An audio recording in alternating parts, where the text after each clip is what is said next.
Hello, and welcome to Rock Your Block and today's segment of First Home Alliance. I'm your host, Larry Laws, here to share with you the great things First Home Alliance is doing and to answer any questions you may have to empower you with the knowledge to help you make your dream of homeownership a success. On today's episode of First Home Alliance, we will be focusing on loan closing. This is where all the elements of your mortgage purchase transaction are put on the table and settled. It can be an celebration, and it also can be the beginning of something new. For today's episode, we have a special guest. He has been licensed as an attorney for over 30 years. He has a wealth of knowledge and experience. He has litigated matters before the courts in Virginia, the District of Columbia, and Maryland.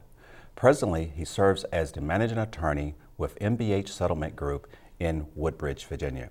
He is here today to talk and also walk us through the loan closing. Please welcome to our show, David Phil. Thanks, Larry. Hey, How David. are you? I'm doing just Good. fine. Welcome to our show. Thank you. Yes. Glad to be here. All right. I would like for you to basically tell us a little about yourself. Well, I was born in Washington, D.C., grew up in Arlington, just down the road.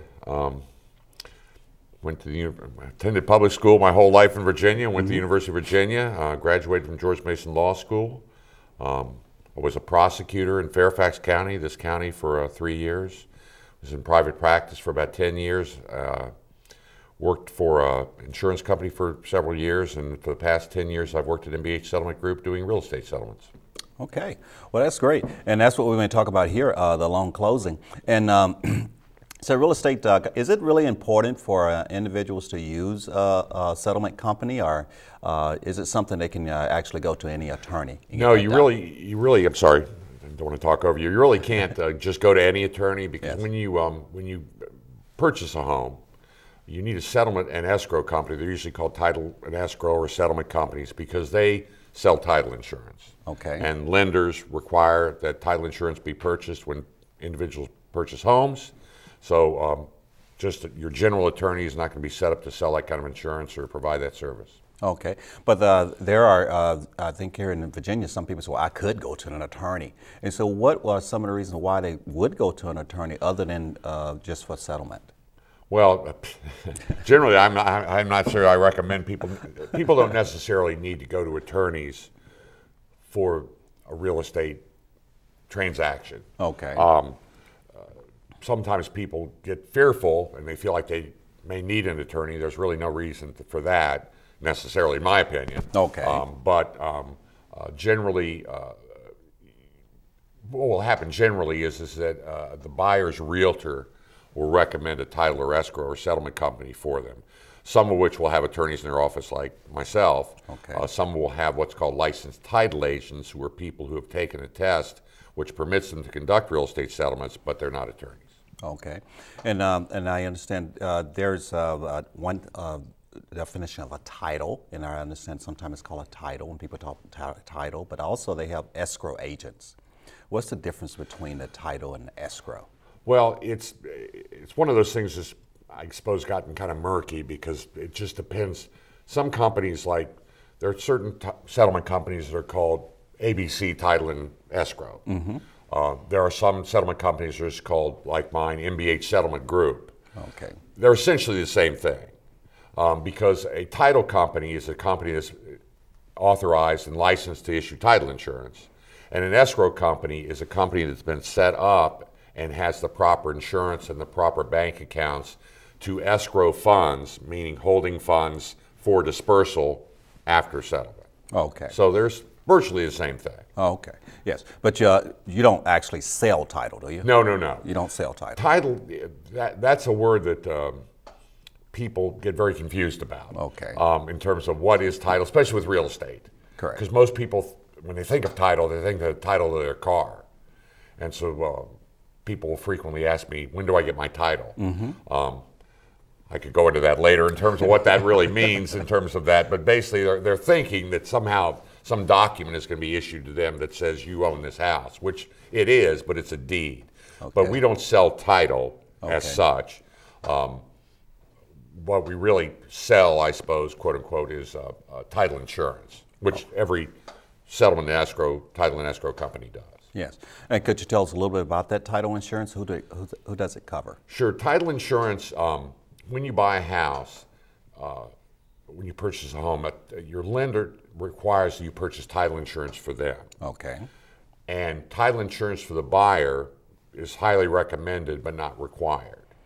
What title insurance does is it insures the investment, first of all, of course, of the lender, because they've loaned you money to buy the house, so it insures their investment, the dollars they've sunk into your house. Plus, of course, it would insure your investment if you were the owner in the event, hopefully unlikely, that some defect in title were discovered after settlement, or some lien were discovered, or there was some after discovered issue with the title that was not discovered at the time you purchased it, and someone then may make a claim against your real estate for one reason or the other because maybe they had a lien that wasn't paid off or a judgment that wasn't paid off, or it's like, you know, Uncle Joe's long lost, you know, sister who suddenly comes forward and says, you know, I own part of this house that you bought after Uncle Joe died. So that's what it kind of protects against. Yes, but I do understand sometimes, you know, a first-time home buyer maybe, they're trying to save money. Sure. And they're trying to, you know, cut, you know, some things off. Has there ever been a situation where there's maybe that we're having title insurance that you can share with our audience that was actually needed and used? Fortunately, it's not that frequently used, simply because most title companies, title insurance is issued by a title insurance company, obviously. Okay. They have underwriters. Those are people who look at things and say, we will or will not insure this property. In order to get a property insured, you have to have someone either who you hire as an independent contractor who might be in-house who actually does a title search for you. Okay. Most title insurance issuers require a 60-year search for title insurance. And what that means is they do a search back in land records 60 years back from the present day to make sure there's no defects. Now, if there are defects, we either try to remedy those or somehow resolve them. But in terms of actually people having title insurance that kicks in, I think that the only example I can think of, which is not one I personally knew about, but one I heard about, where a gentleman in Fairfax sold his property to a developer and had his wife's name forged on all the documents, selling the property to the developer. And then once they started building townhouses there, the real wife showed up and laid a claim to every house in the subdivision. Okay. So every one of those people's title insurance had to kick in because this was a lady who said, I have an interest in the property and I didn't sell it. Yes. So that's the worst case scenario, which fortunately does not happen very often. Yes, yes. And I understand that that you also do some classes and presentations. What are some of those things, what you do? Well, I personally do that. You know, of course, at least once a month I teach for First Home Alliance for the VHDA, or Virginia Housing Development Authority, required class for people who are getting loans from the VHDA. Correct. I also teach in-house in my office to realtors, classes about everything related to real estate. I have taught also at the Prince William County, I can't think of the name, Prince William County Realtors Association. I've taught classes for them for many years. I was teaching classes to them. So I've taught a lot of classes to realtors, both at the Realtors Association in Prince William County as well as through my own office. Okay. And I, of course, go to realtors' offices to teach them as well. Yes.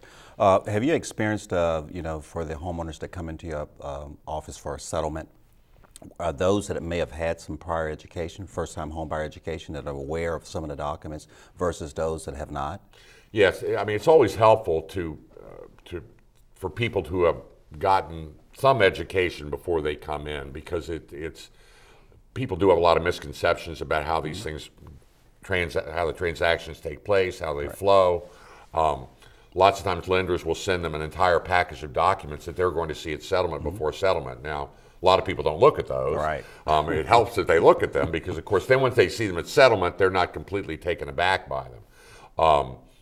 I do try, when I do settlements, to obviously explain every document thoroughly and make sure people understand it. But there are a lot of misconceptions out there. I mean, the most frequent misconception is when people are through settlement within an hour, they usually say, "Gee, people told me it takes several hours to do this." I'm like, "Not in my office," but you know. Yes, yes. Now, I talk to first-time homebuyers about building a team. Right. How would a person, and when would a person actually reach out for that settlement company? When is that actually, when do it come into the process? Well, under Virginia law, the purchaser has the right to select the settlement agent or the title company that they use. And that is, in my mind at least, primarily because it's their loan that is being settled. Correct. It's their documentation to be going through. So basically, and it's their money that's being dispersed by the settlement company. So the settlement's really all about the purchaser to some degree. So they have the right to select. Now, the way it usually works is because the purchaser has the right, generally I think the realtor will usually ask the purchaser, even a first-time home buyer, well, do you have any place you particularly like to settle? Which, of course, they've never bought anything, so they don't know. So usually the realtor will recommend somebody, but the realtor will recommend them always, of course, because there's somebody who they've done settlements with before. They trust the way they do their settlements. They trust that they'll get the job done. So a realtor recommendation is usually solid in terms of recommending someplace to have a settlement done. And that's usually how they first get into that, but generally most buyers don't have a lot of connection with the title company until they actually step forward to settlement. Okay. And there's an insurance piece. When is the, in reference to the homeowner's insurance? Is that something that they should look at prior to, the loan coming to settlement, or is that something you introduce to them? No, we really don't have anything to do with that, and that is all set up, and like I say, obviously if it's a first-time home buyer, they never bought homeowner's insurance. They may have car insurance. It's been a long time since I bought my first home, but I pretty much left it up to my realtor and my lender to track down somebody to get homeowner's insurance for me, which was a company which I won't do an advertisement for them, but it's a well-known company. If a first-time home buyer has insurance with any of the big companies that offer homeowners insurance, they can always contact them, because also, among the other things you have the right to choose, is a buyer has the absolute right to choose who their insurance agent is. We're going to come back to that insurance. And what it is right now, we're coming up on a break. You did mention about education. We're about to take a break, and before we go, I would like to encourage our audience to attend a first-time homebuyer class early in the home buying process, where the loan closing is one of those things one of those areas that is covered. The first-time homebuyer class will help you to make better, well-informed decisions when purchasing your first home. First Home Alliance is one of the HUD-approved housing counseling agencies in Northern Virginia. You can also find other HUD-approved housing counseling agencies in your area that conduct classes free of charge by searching the HUD website at www.hud.gov. We'll be right back after the break with more on loan closing. Stay tuned.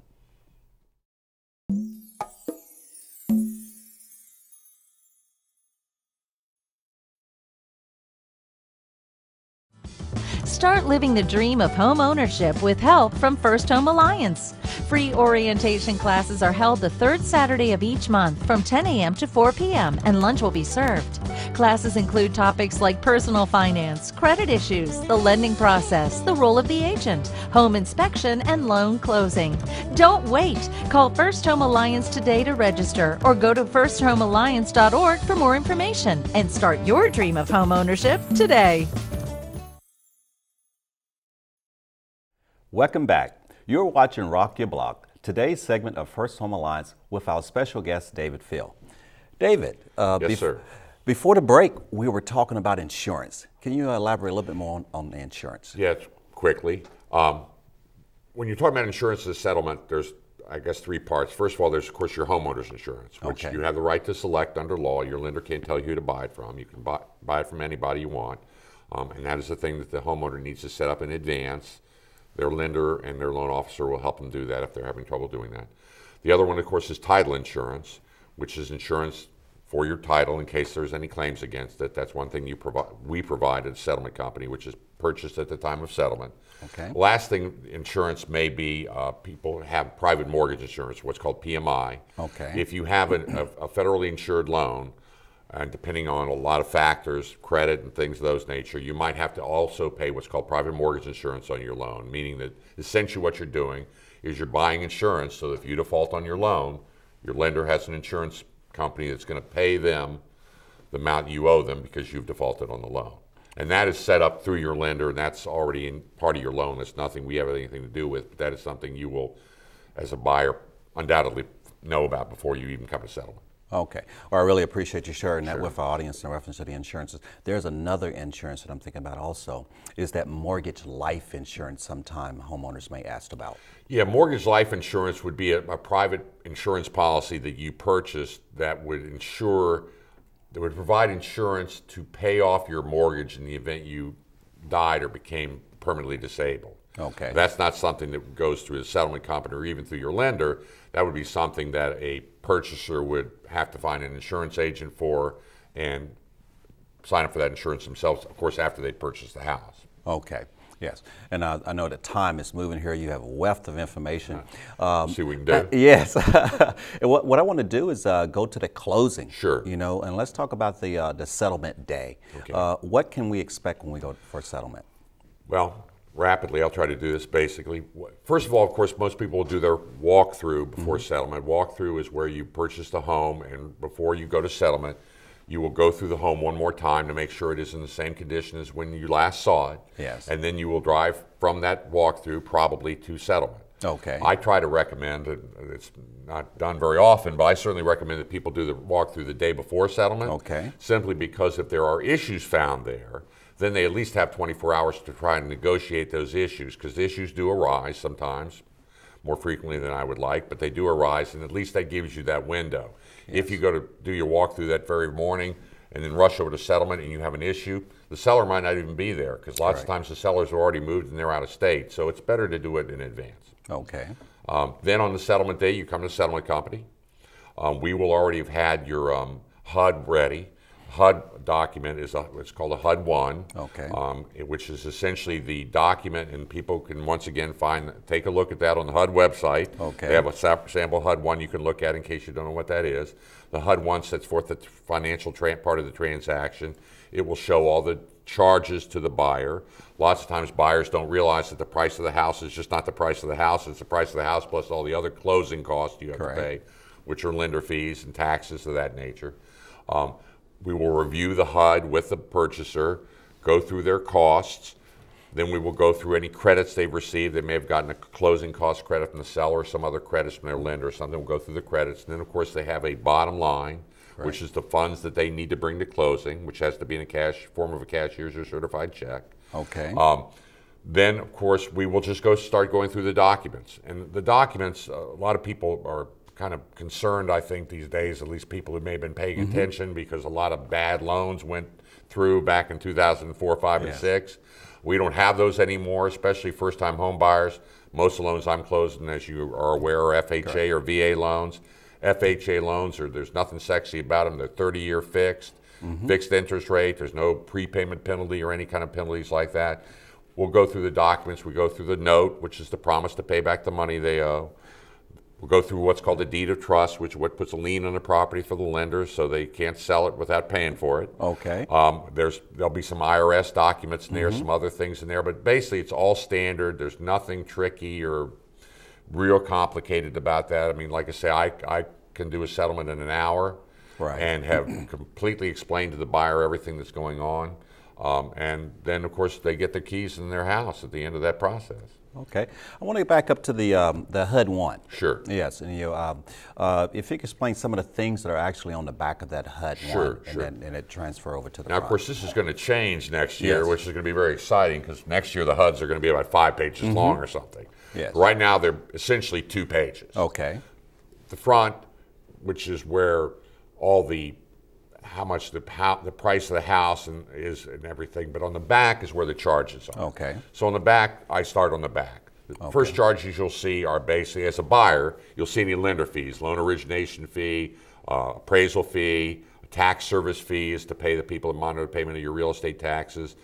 Like I said, appraisal. If there's a flood certification fee, they always pull a flood certificate to make sure your house is not in a flood zone. Okay. Then you have what are called prepaids. Those are things you have to pay in advance, which of course you have to buy a first year of homeowners insurance. You pay that in advance. Okay. You also pay interest in advance for the remainder of the month in which you're going to live in the house. So for instance, if you settle today, you'd pay interest from today through the end of March. Okay. And then that would make your April 1st payment, because you pay interest in arrears. So that means when you pay on April 1st, you're paying March's interest. Okay. So that would make your April 1st payment, so you wouldn't have a payment until May, which seems pretty good. Most people think they're living for free. I always tell them they're not, but in any event. So you have your prepaids. Then you have your charges to the title company, which are basically our settlement fee and a processing fee. There's also the title insurance fee for both buyer and lender. Okay. Then there's what's called the grantee's tax. The grantor is the person selling. Okay. The grantee is the person receiving title to property. The grantee's taxes are standard in Virginia, so those are paid as well. And then any other thing that you're paid, for instance, if there's a survey done of the property, that will be collected on the back of the HUD. If there's a pest inspection, if the buyers agreed to pay for that, that'll be in their section. So any other charges that they might have will either go in the seller's column or the buyer's column. And then at the bottom of that is, on the bottom line, is their closing costs. That's actually what their closing costs are, the total of all the charges on the back. Yes. Then, Now, go ahead. As a buyer, would I be able to see that prior to the closing day? You know, hopefully you should, but Okay. you know, the problem is, the issue becomes when the title company gets the lender instructions. We cannot prepare a HUD 1 until we get instructions from the buyer's lender, because a lot of the numbers, obviously all the loan numbers, the origination fees, all the lender fees, are given to us by the lender. So until we get lender instructions, we cannot prepare a final HUD. And as a first-time home buyer, when should I expect to have the HUD? Hopefully you can get it the day before. Okay. Technically under the law, I think you're supposed to have it 3 days before, but unfortunately, we don't get loan instructions 3 days in advance of settlements. Usually we get them either the day before, we might get them 2 days before, but we do try to provide that as soon as we can, but obviously we can't do it until the lender provides us with their documentation. Okay. And you were speaking, you was back on the front side of that Sure. HUD, and you was talking about that bottom line there. Sure. So we flip the HUD over, and on the front, left-hand side is the buyer's side. Up at the top is all the funds that the buyer owes. And then below that are the credits to the buyer. So, so the charges would be like the sales price of the house. If there's a homeowners association, they're going to have to pay the seller back for any fees that the owner is paid, which are now the liability of the buyer. Correct. They're going to probably pay the next month's homeowners dues. So if you settle today, we would collect the remainder of March from you, plus we would collect April. So then both your first mortgage payment, your first homeowner's dues payment would be due May. Okay. Lots of times the homeowners associations have a transfer fee. They charge a $50 to $100 to establish your account. So the total of the sales price plus all those charges become what you need to pay. Okay. And then we credit the buyer with their earnest money deposit that they've made with the contract. We credit them obviously with their loan proceeds. Very frequently now sellers are giving buyers what's called closing cost credits, which is amount of money that they're saying, I will offer you to defer some of your closing costs. Okay. Then there will be a tax proration, because taxes are collected twice a year. So generally when the seller sells, they're going to give the buyer a credit for the taxes that they owe. And then the buyer will of course pay that money out of their escrow account when taxes are due. The people that monitor their taxes will pay that. They don't usually have to pay that directly. So after you take everything you owe and then every credit you've gotten, down at the bottom of the HUD will be a cash to close, essentially. And cash to close shouldn't be cash. It has to be in the form of a cashier's check. The real estate contract says it will be a cashier's check. And the reason it's a cashier's check is because those are what's called available funds. Or they're called what do we call them in there? You know, they're good money. In other words, if you give me a check, that's just a promise to pay. That's just a direction from you to tell the bank to pay me. Now, you might stop payment on that check, but a cashier's check, we know that's good money, because we need to have all the money that we need at the time of settlement. We can't be waiting for a check to clear. So that's why it has to be a cashier's check. And generally, just as a bit of information, if someone is buying a house and they're getting an FHA loan, with an FHA loan, you have to have 3.5% in the transaction. So generally, if you were buying a house for $250,000 and you were going to get an FHA loan, and you said to me, how much should I need to bring to to the table to settle, I would say, Larry, multiply $250,000 times 3.5, and that's the money you're going to need. 7,000. Exactly. Yeah, I can't do the math that quick, but I'll trust you. Yes. Okay. And also, will you be able to accept a check, a personal check, just in case the numbers do not match? We will accept a personal check for anything less than $1,000 because the bank doesn't hold those. All right. So. Okay. David, we're about 2 minutes before our closing. And before we close, I would like to thank you for coming on to our show. My pleasure. Yes, and I would like to welcome you back again. The invitation is there. Be my pleasure as well. Okay. All right.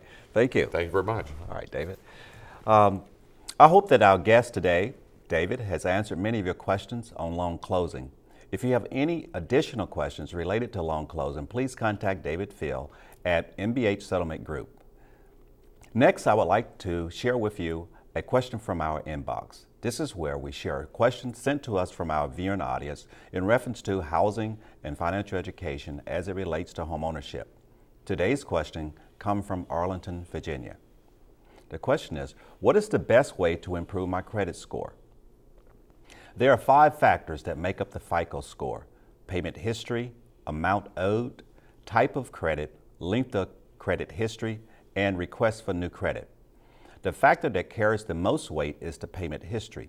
So to improve your score, you must establish a good track record of paying your credit obligations on time. Also, I would like to remind you to pull your free credit report annually by visiting annualcreditreport.com. If you have any questions concerning financial education or homeownership, simply email your question to our inbox at help@firsthomealliance.org. And tune in to our show next time to see if your question was selected to be shared with our audience. If you want to find out more about our services, visit our website. Thank you for watching Rock Your Block and today's segment of First Home Alliance. I'm Larry Laws, reminding you that we're here to empower you with the knowledge to help you successfully live the dream of homeownership.